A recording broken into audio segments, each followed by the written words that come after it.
Commander Lyra pressed her face against the cold metal of the observation deck window, watching the stars shift as her ship moved through hyperspace.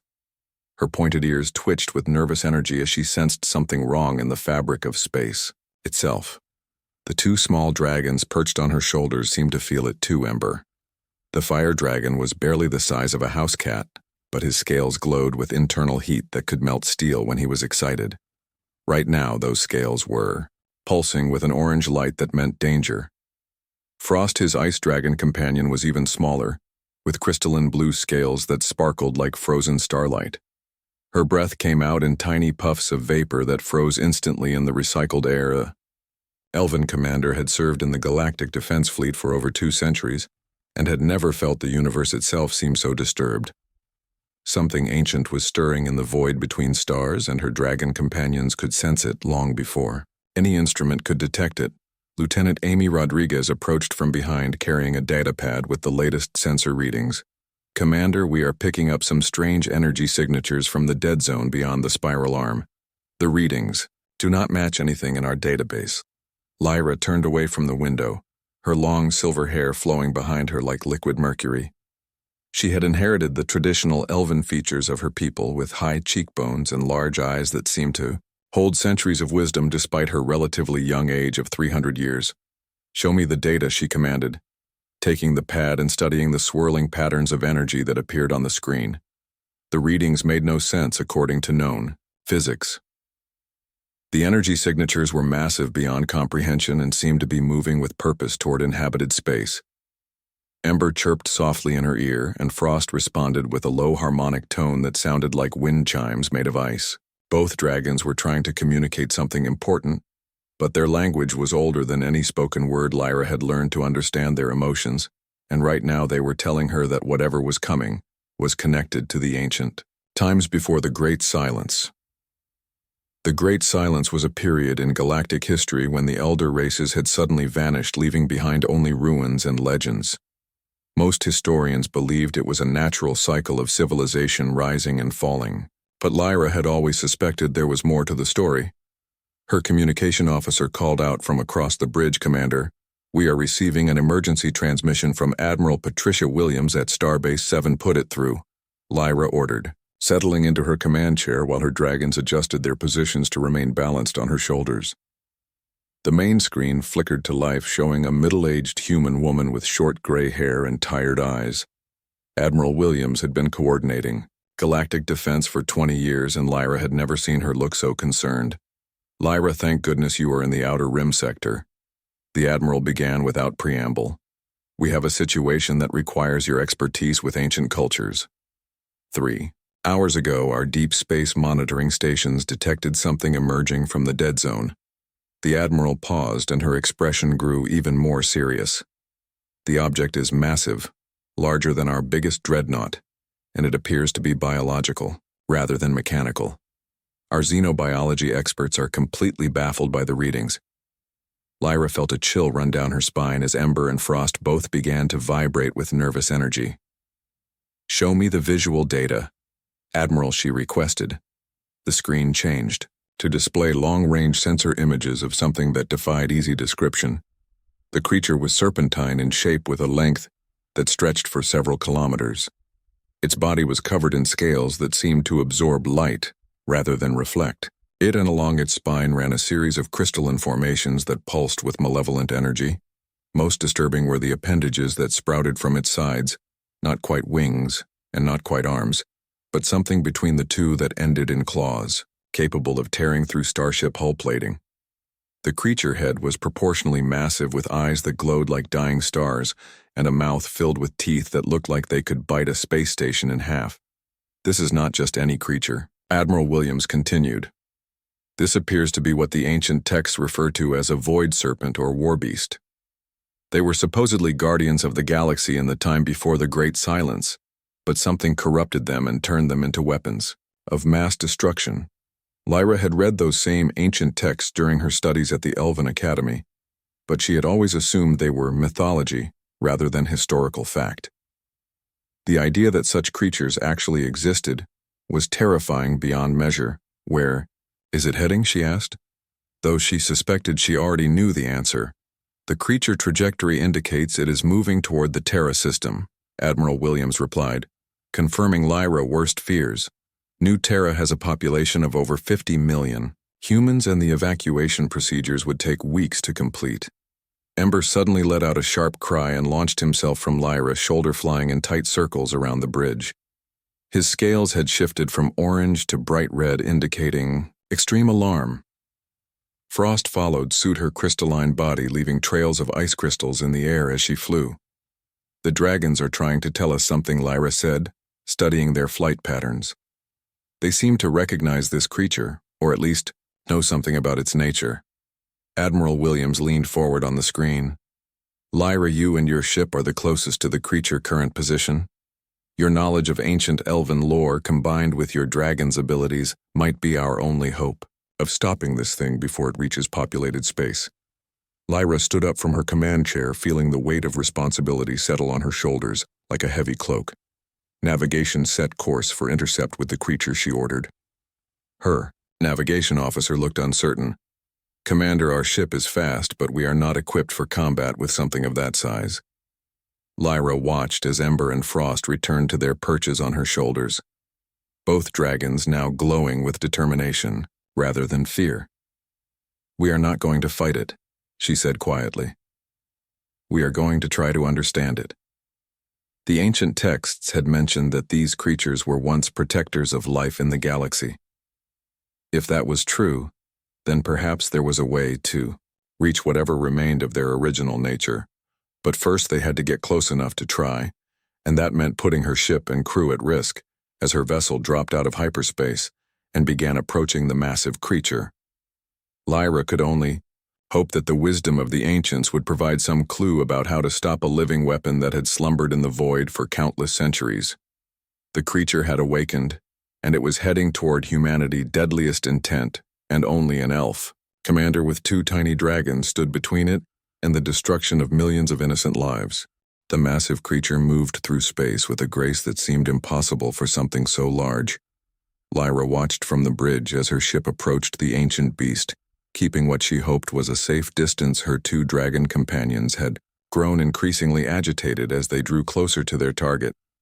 Ember was now glowing so brightly that the bridge crew had to dim the lights to see their instruments properly. Frost had created a thin layer of ice on every surface she touched, and her breathing had become rapid and shallow.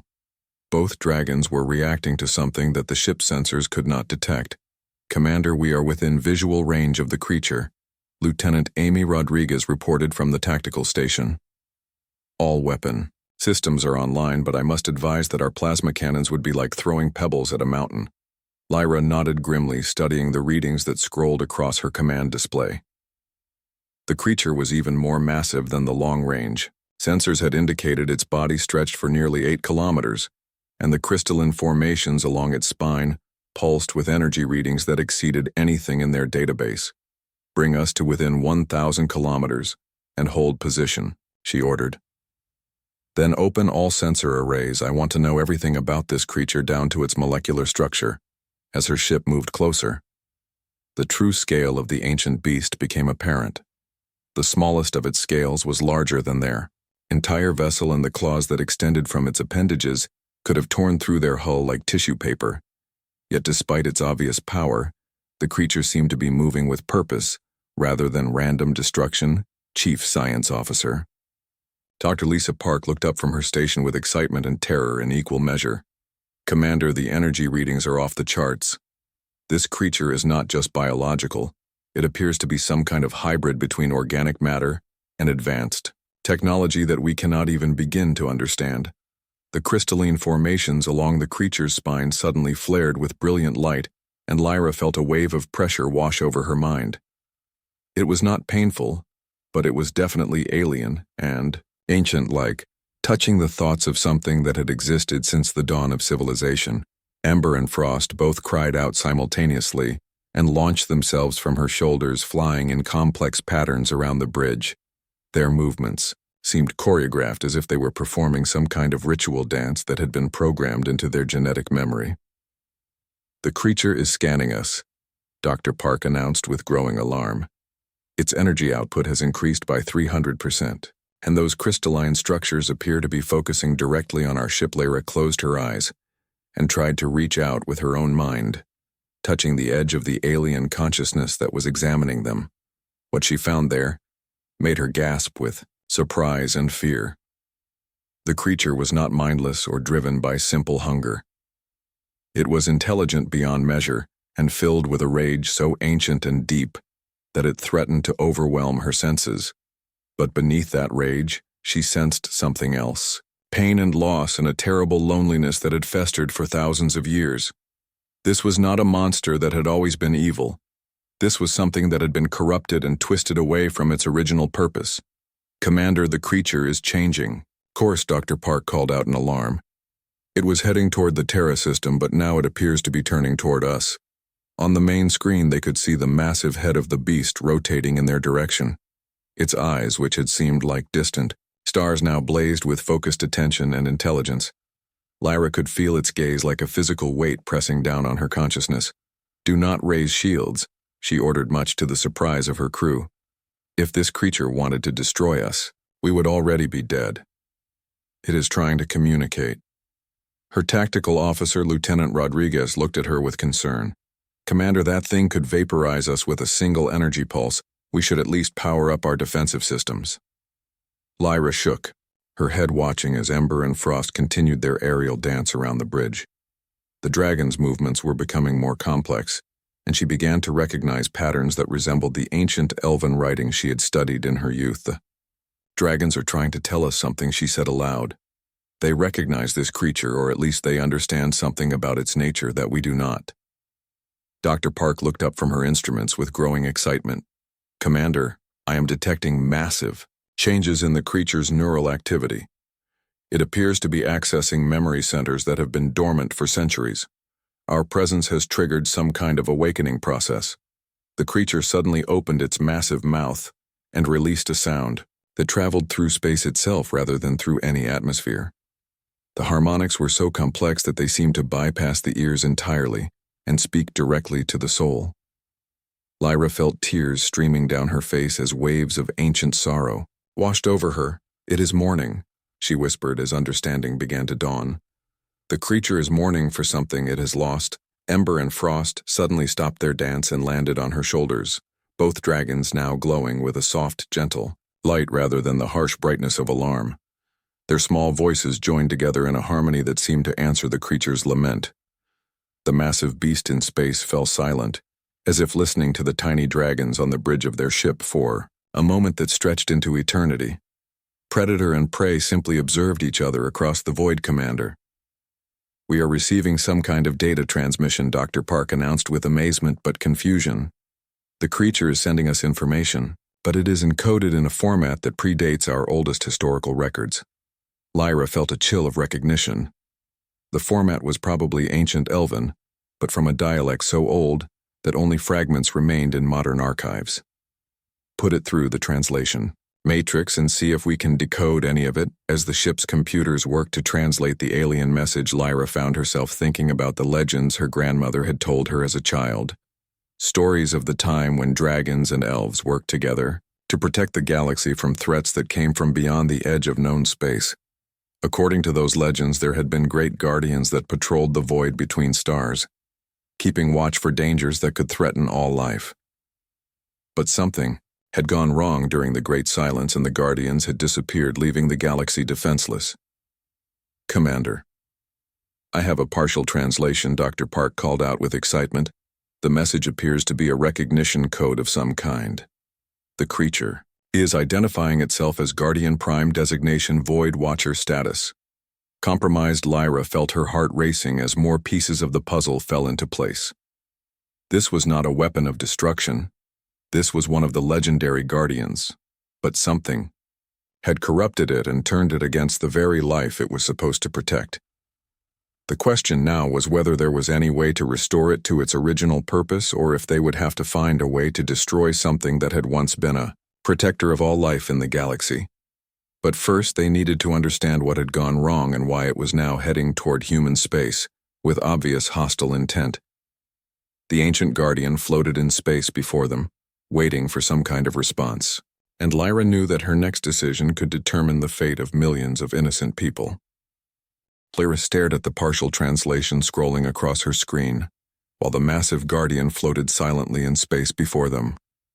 The words, Guardian Prime and Status, compromised echoed in her mind as she tried to understand what could have corrupted such a powerful protector. Ember and Frost had settled into an unusual calm on her shoulders, their small bodies warm against her neck as they seemed to communicate with the ancient creature through methods beyond normal understanding. The fire dragon scales now pulsed with a steady rhythm like a heartbeat, while the ice dragon breath created tiny snowflakes that danced in the recycled air commander. "We are receiving another transmission," Dr. Lisa Park announced from her science station. "This one appears to be in multiple formats, as if the creature is trying different communication protocols to find one we can understand. Put it through the main speakers," Lyra ordered, settling back in her command chair as she prepared to hear the voice of something that had existed since before recorded history. The bridge filled with sounds that seemed to come from everywhere at once. There were harmonics that reminded her of whale songs, mixed with electronic tones that sounded like ancient computer systems trying to boot up. But underneath it all was something that made her elven ears tingle with recognition. "It is speaking in Old Elven." She breathed with amazement. The dialect is so ancient that most of the words have been lost. But I can make out fragments. Her crew listened in silence as Lyra tried to translate the alien communication. The creature was telling them about its original purpose as a guardian of the void, watching for threats that came from beyond the galaxy itself. It spoke of eons spent in lonely vigil protecting worlds full of life, from dangers that most civilizations never even knew existed. But then something had gone wrong. The creature memory files were corrupted and fragmented, but it spoke of a darkness that came not from outside the galaxy, but from within. Something had turned the Guardians against their own purpose, using their protective instincts as weapons of destruction. The humans must be warned. The creature voice, suddenly, became clear in perfect galactic standard language, startling everyone on the bridge. "They possess something that calls to the darkness, and it comes for them now." Lyra leaned forward in her chair, feeling her heart race. "What darkness?" she asked aloud. "What is coming for the humans?" The massive creature in space seemed to focus its attention more intently on their ship, and its reply came through clearly. "The Silence Makers. They who ended the age of guardians and scattered us to the void. They sleep between the stars, but the human expansion has disturbed their rest." Dr. Park looked up from her instruments with growing concern. "Commander, I am detecting massive gravitational distortions forming throughout this sector. Space itself appears to be tearing open in multiple locations." On the main screen, they could see reality itself beginning to warp and twist as dark rifts opened in the fabric of space. Through those rifts came shapes that defied description, things that seemed to exist outside normal physics and geometry. The Silence Makers had awakened, and they were pouring into normal space with obvious hostile intent toward anything that lived and breathed. The Guardian that had seemed so threatening moments before now appeared small and vulnerable compared to the cosmic horrors emerging from the Void Guardian Prime, suddenly moved with speed that should have been impossible for something so massive, positioning itself between the dark entities and Lyra's ship. Its crystalline formations blazed with defensive energy as it prepared to fulfill its original purpose once again. But Lyra could see that the ancient protector was badly damaged by whatever corruption had affected it for so long. Its movements were sluggish, and its energy output was far below what it should have been for a creature of its size and power. "We have to help it," she declared, standing up from her command chair, much to the alarm of her crew. "That Guardian is all that stands between us and those things, and it is too weak to fight them alone." Lieutenant Rodriguez looked at her with obvious concern. "Commander, our weapons would be useless against entities like that. We barely have enough firepower to scratch the Guardian, let alone fight cosmic horrors." Ember suddenly took flight from her shoulder and began flying in tight circles around the bridge, while emitting high-pitched chirps that seemed to contain some kind of urgent message.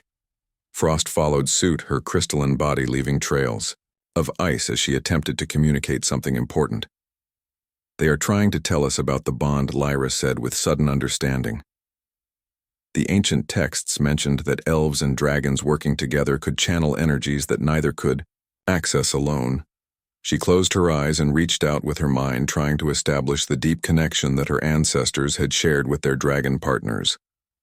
The process was difficult and painful, as she had to lower all her mental defenses and allow the alien consciousness of her companions to merge with her own thoughts. Suddenly, the bridge was filled with brilliant light, as Ember and Frost began to glow with power that far exceeded their tiny physical forms. The energy flowed through Lyra and into the ship systems, transforming their simple plasma weapons into something that resonated with frequencies older than recorded history. Fire all weapons at the silence makers, she ordered, as power coursed through her body, threatening to tear her apart from the inside. Target the largest concentration and channel everything we have through the dragon bond. The ship's weapon systems discharged with energy that should have been impossible for their size, creating beams of light that struck the dark entities with visible effect. The silence makers reeled back from the assault as if burned by something they had not expected to encounter. Guardian Prime took advantage of the distraction to launch its own attack, driving several of the cosmic horrors back into the rifts they had emerged from. But more kept coming, and Lyra could feel her strength beginning to fail as the dragon bond demanded more energy than her body could provide. "Commander, we are receiving a transmission from the Terra system," Dr. Park announced through the chaos. "It appears to be coming from the planet's surface." "Put it through," Lyra gasped as she struggled to maintain the connection with her dragon companions. The main screen flickered and showed what appeared to be a refugee camp on New Terra. Thousands of humans were gathered in hastily constructed shelters as evacuation ships worked frantically to move them to safety. But in the center of the image was a small figure that made Lyra's heart skip a beat. A human child no more than 8 years old was standing alone in the middle of the camp, looking directly up at the sky as if she could see the cosmic battle taking place in space above her planet. The little girl had brown hair tied in simple braids and was wearing a faded blue dress that had seen better days. "Hello," she said in a voice so innocent and pure that it cut through all the chaos and violence like a beam of sunlight. "My name is Katie, and I think the scary monsters are just lost and need someone to help them find their way home." The effect of her words was immediate and shocking. The silence makers stopped their advance, and the Guardian paused in its defensive posture, as if both sides were listening to something they had not heard in countless ages. The simple faith and compassion of one human child had somehow reached across space to touch minds that had forgotten what kindness meant. The voice of the human child, Katie echoed across space itself, reaching not just the ships in the battle zone, but somehow penetrating the alien consciousness of both the Guardian Prime and the silence makers. Lyra watched in amazement as the cosmic entities that had been tearing through reality moments before now floated motionless, as if listening to something they had not heard in eons. Ember and Frost had stopped their energy channeling and were now perched quietly on her shoulders, their small bodies vibrating with what she could only describe as wonder. The dragons seemed to understand something about the child that even Lyra, ancient elven wisdom, could not grasp. The little girl on the screen continued speaking in her innocent voice, unaware that beings capable of destroying star systems were hanging on her every word. "I know you are all very angry and scared," she said, looking directly at the camera as if she could see through it to the creatures beyond. "But fighting just makes everyone more sad."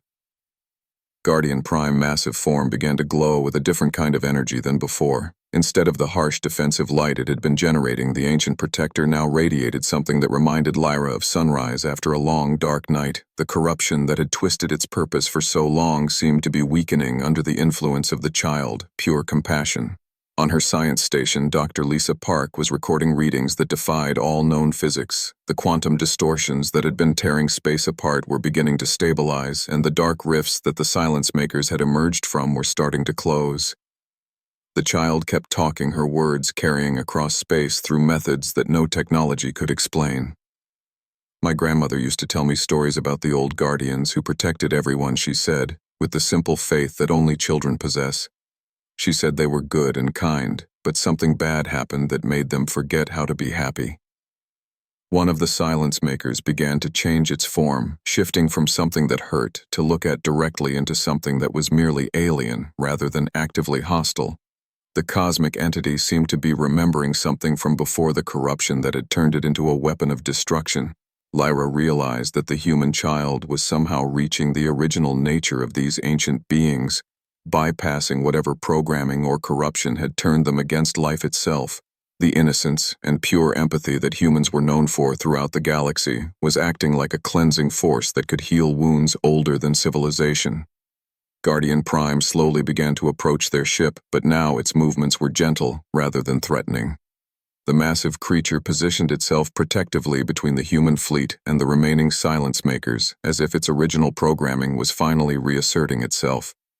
"Commander, I am detecting massive changes in the quantum field," Dr. Park announced with excitement.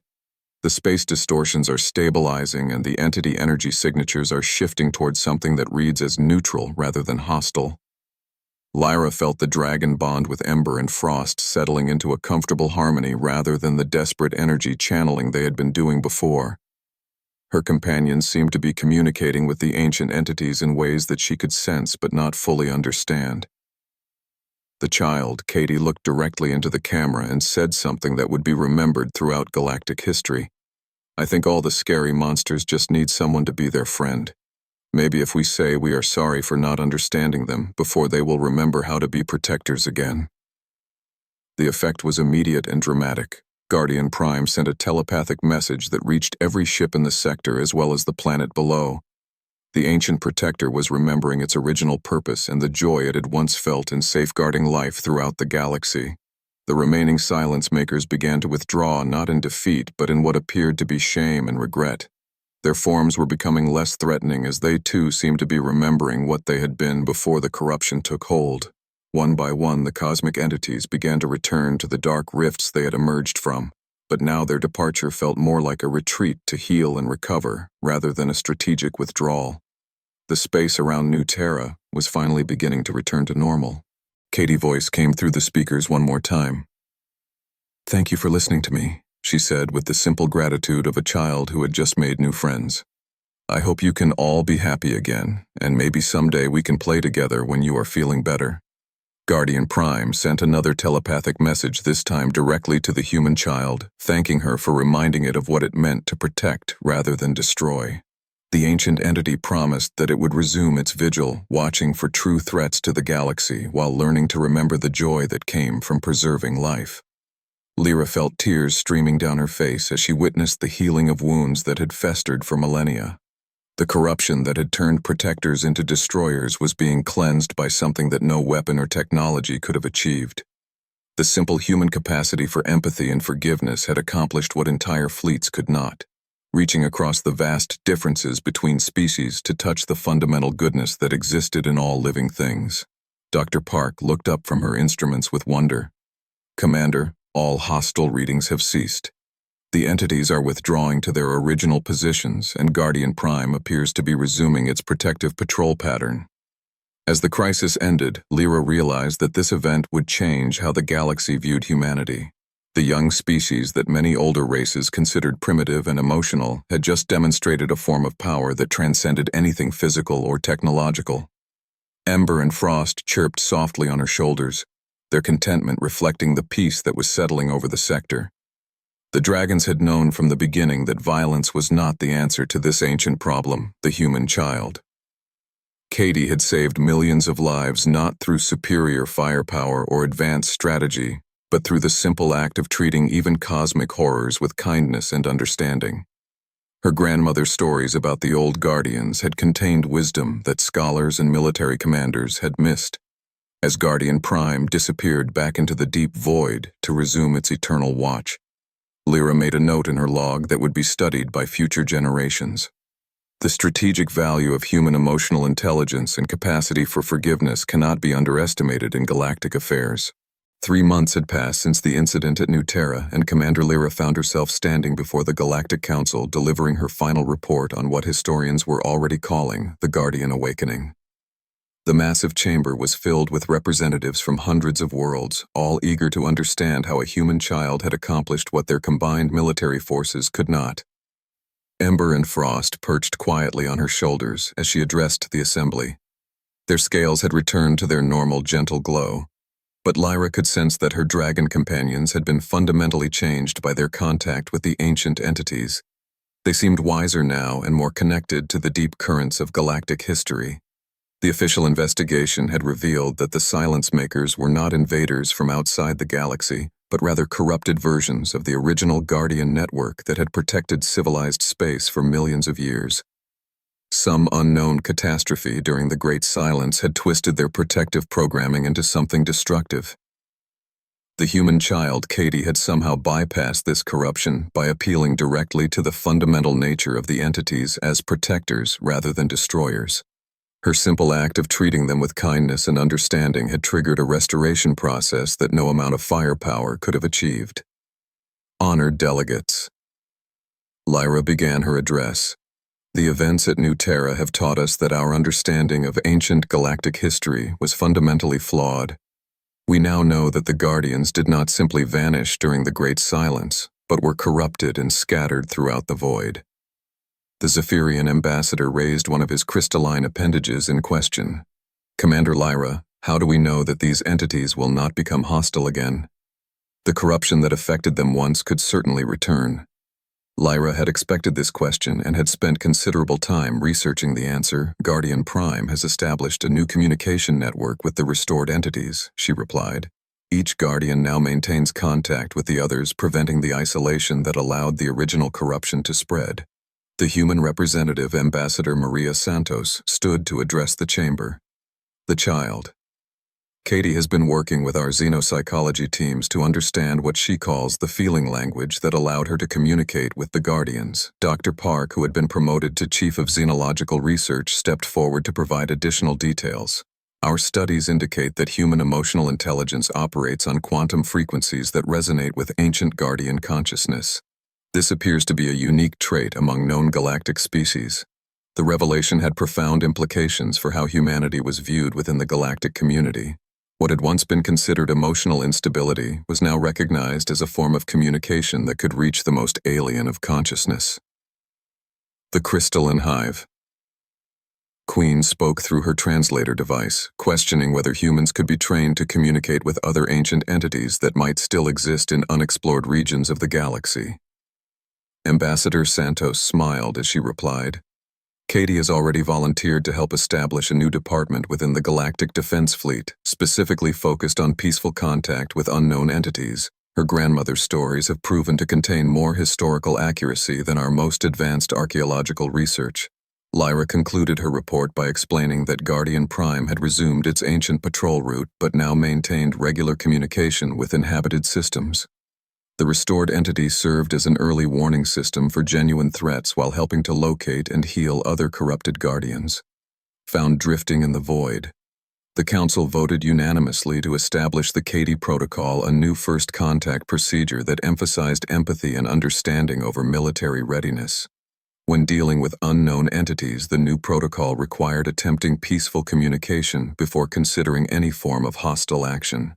6 months later, Lyra found herself assigned to the newly created Guardian Communication Division, working alongside teams of human children who had demonstrated unusual abilities to connect with ancient entities. Katie had become something of a galactic celebrity, but remained the same innocent child who simply wanted to help scary monsters find their way home. The Division's first major success came when they encountered another corrupted Guardian in the Andromeda sector. A team led by Katie was able to communicate with the entity and guide it through the same restoration process that had healed Guardian Prime. As word spread throughout the galaxy that humanity possessed unique abilities to communicate with ancient consciousness, other species began requesting human advisors for their own exploration missions. The emotional intelligence that had once been dismissed as primitive weakness was now recognized as a strategic advantage. Ember and Frost had grown slightly larger over the months, and their connection to the Galactic Guardian network allowed them to sense disturbances across vast distances. They served as an early warning system, helping Lyra team respond to situations where ancient entities required assistance. The dragons had also begun teaching other bonded pairs the communication techniques they had learned during the crisis. Their knowledge was being incorporated into training programs for elven rangers and their dragon companions, creating a new generation of beings capable of bridging the gap between modern civilization and ancient wisdom. Katie grandmother had become an honored advisor to the Galactic Historical Society as researchers realized that many human folk tales and children's stories contained accurate information about the time before the Great Silence. The oral traditions that academic historians had dismissed as mythology were being revealed as preserved memories of actual events. The little girl who had saved the galaxy continued to live on New Terra, attending regular school and playing with her friends. But now she also spent time each week talking to Guardian Prime and other restored entities. The ancient protectors had become fond of her innocent observations about life and found her perspective helpful in understanding the modern galaxy they were now protecting. Commander Lyra often reflected on how the crisis had changed her understanding of what it meant to be strong. The elven tradition of warrior discipline and the dragon bond had been important, but it was human compassion that had provided the key to healing wounds older than civilization. The galaxy was safer now, not because of superior weapons or defensive technology, but because one small human child had remembered her grandmother's stories and chosen to treat cosmic horrors with the same kindness she would show to any living being. As Lyra stood on the observation deck of her new ship, watching Guardian Prime patrol the space around New Terra, she knew that the future of galactic civilization was brighter because humanity had taught them all that sometimes the greatest strength comes from the willingness to extend friendship even to those who seem beyond redemption.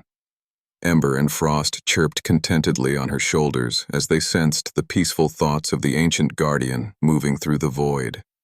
The dragons had learned that protecting life meant more than just fighting threats. It meant healing the broken places where darkness had taken root and helping lost souls remember their way home.